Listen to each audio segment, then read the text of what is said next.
because it's really intimate in here, I know there's probably a few people want to ask questions, so shall we open it up a little bit and see if there is? There's a gentleman over there.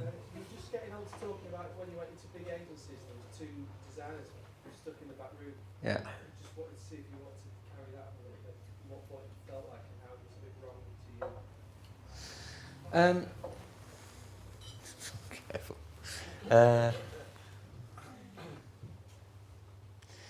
I think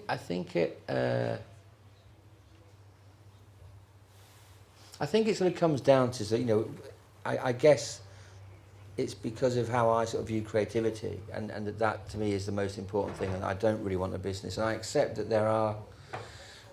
that there are designers for whom you know, they enjoy designing, but it might not be such an all-encompassing thing. It's just, you know, it's a bit like, you know, if you have the analogy of a mechanic, someone that quite likes to go to work fixing cars, but doesn't sort of read Haynes manuals as a hobby when they get home. You know, it's so there's lots of different things. I think that, and you know, so to me it just sort of seems like a weird way of doing it. But you know, if it was, so I suppose it depends where you sort of see the main, what's the main purpose of the company. And if the main purpose of the company is to provide a service to clients, a kind of vaguely creative service to clients, but where the emphasis isn't on creativity but on service and delivering a campaign that isn't necessarily reinventing the wheel, but someone needs to create that campaign and someone needs to do it, and the agency in question is the agency that's doing it. You know, I guess it's because, to me, you know, and I feel it's stupid saying it, but I mean I wake up thinking of ideas and looking at things and wanting to change things and that, and I guess that to satisfy that desire in me, then it's not possible to. You need to work directly with the client, because I know the questions I want to ask them about what they want me to do or what they would like me to do. And, you know, and there's a sense of making the brief or breaking the brief, you know, so that if you make the brief and they say, can you design us, you know, what we need is a catalogue. You know, we're going to print 10,000, and you ask them, why are you doing a catalogue? And they say, well, we want to reach as many people as possible. And then you sort of say, okay, well, maybe what you really need is a website and some way of driving people to the website. Something sort of simple like that. You know, that I found it really difficult to deal with account managers that would come back and say, right, I've spoken to the client and this is what they want us to do. And this is, the budget is this much, and therefore we have this long to do it. Because that's how, you know, because it's all about business. To me, you know, it's like if I have to stay up every night to get something done, you know, I get a budget, say, okay, we'll do it for that. But I don't. But there's no clock watching, because I don't like spending my life working that way. And that's like when I started Designers Republic up again, or started up as whatever it was and whatever it will be after we went bust. Then I thought, I don't want to spend my life, you know, in an office with loads of people that are doing sort of things that I actually kind of feel are getting in the way of what I want to do. And the money wasn't so important.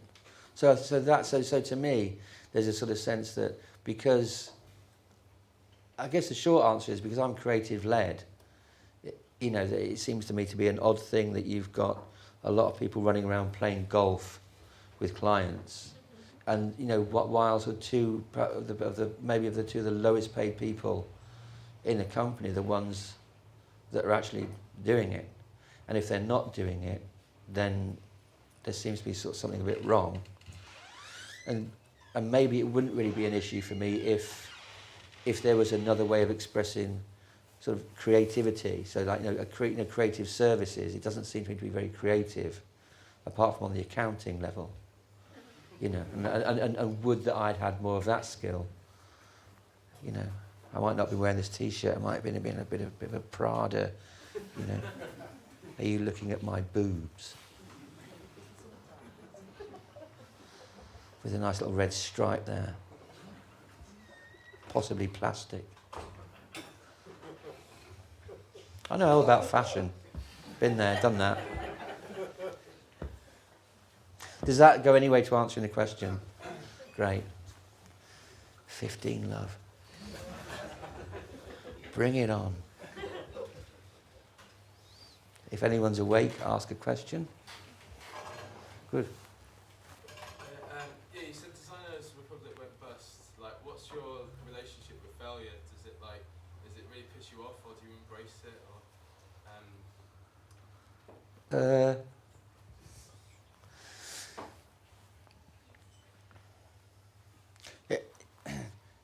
I honestly don't. Obviously, on some levels, quite a few levels, it is failure, but it's failure. But really, it was failure of a business model that was attached. All I wanted to do was just design stuff for cool stuff with people that I liked, and that's when we were doing really well, and that's when people go, oh, that work was great, and then I made. The biggest mistake I made was getting two complete fucking knobheads in to help me run the business, who actually had no better idea than, you know, one had a ridiculous haircut and the other one was the Dark Lord. And more for me for not realising that both of those two things were signs of impending doom. But they. Well, it doesn't really matter about, but the fact is, it's a bit. If what had happened when the business side of it went bust, if that was based on a general consensus that what I did or the people that I chose to work with, the creative people, you know, the little people sat in the back room with, you know, if people had turned around and said, actually, what you do is shit, or we've all moved on and you're still, you know, being a bit angry and things, and then that I would consider that to be some measure of failure. But I never wanted to have a big business, and I was really kind of unhappy, and I used to sit there, you know, sort of. If I was employing me, I'd have sacked me because I just spent most of the time looking out the window, and actually kind of making excuses to the people that I employed of why I couldn't go to the meeting and things like that. So in that sense, you know, that my plan, when people started talking about exit plan, my plan was to, I realised that when we were a small, tight-knit group of designers, people stayed for like, you know, a long time. And then when we got better known, we became more of an agency, I realised that we were the Designers Republic was quite a cool thing to have on your CV. So the turnover of staff became greater, and also because we moved into being more of an agency model, where, you know, it's a bit like going back to football teams or something, where people are really just moving up their own career ladder, with no real kind of long-term allegiance to the idea behind the company, because there simply isn't one. You know, and I'm not trying to. So but there isn't. It's a business that operates to make money and for shareholders, you know, and that's not what I wanted. So, but that's neatly avoided answering the question about how I deal with failure. Should it be considered to be failure? And do you know, I don't think I do. It's like I don't have favourites. I think it's a failure. You just do something else. If someone doesn't like you, then, you know, then don't like them. You know, and if you fail at something, if you believe in what you do, and it doesn't have to be a kind of, you know, a sort of a, you know, a chest and I believe in me. Looking in the mirror, you still got it. You know, some kind of, you know, thing that kind of we all do. Then Do we? Everybody apart from you, Chris. That's because you're a. That's because I'm in therapy. Yeah, therapy. Yeah, so I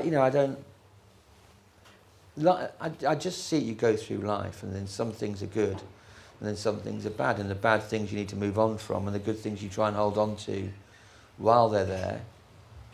You know, but you can be damn sure that if you try and hold on to it too much and concentrate on it, then it's going to disappear anyway. It's like dreams, isn't it? I'm going a bit deep now, but it's like You know, that whole thing when you wake up and you've had a good dream.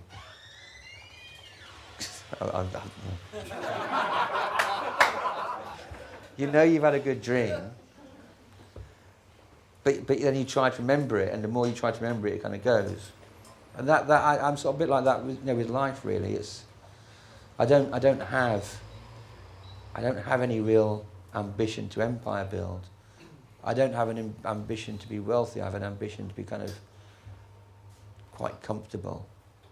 You know, and in a time when there's a lot of, I'm not going down the politics route, don't worry, but at a time when there's a lot of unemployment and poverty, actually kind of I'm really, really lucky. So that so failure then is, on what level is that?